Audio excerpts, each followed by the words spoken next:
1 сентября стартовала программа «Пушкинская карта». В День знаний у молодых людей от 14 до 22 включительно появилась электронная платежная карта с 3000 рублей на посещение культурных мероприятий. Для получения карты нужно оставить заявление на портале госуслуги в разделе «Культура». Деньги можно потратить только на культурный досуг, купить билеты в музеи, театры, филармонии и другие учреждения культуры. Важный момент – баланс Пушкинской карты нельзя пополнить самостоятельно. Средства зачисляются государством один раз в год. В Ингушетии уже начата реализация пилотного проекта «Пушкинская карта».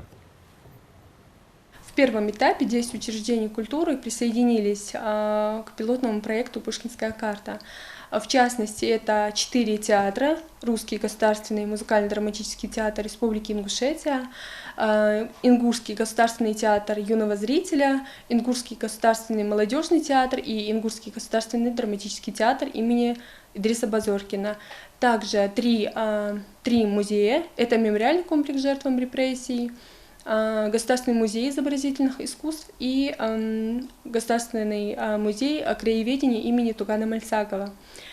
Также 2 ансамбля: Государственный ансамбль народного танца Ингушетия, Государственный фольклорный ансамбль песни и танца «Магаз», а также Государственная филармония имени Ахмета Хамхоева. Все 10 учреждений культуры, они имеют личные кабинеты на платформе для продвижения мероприятий в сфере культуры. Все эти организации выполнили все требования. Также для участия в программе «Пушкинская карта» готов список из 28 культурных мероприятий на сентябрь. И все эти мероприятия, они опубликованы на платформе «Прокультура РФ» по программе «Пушкинская карта».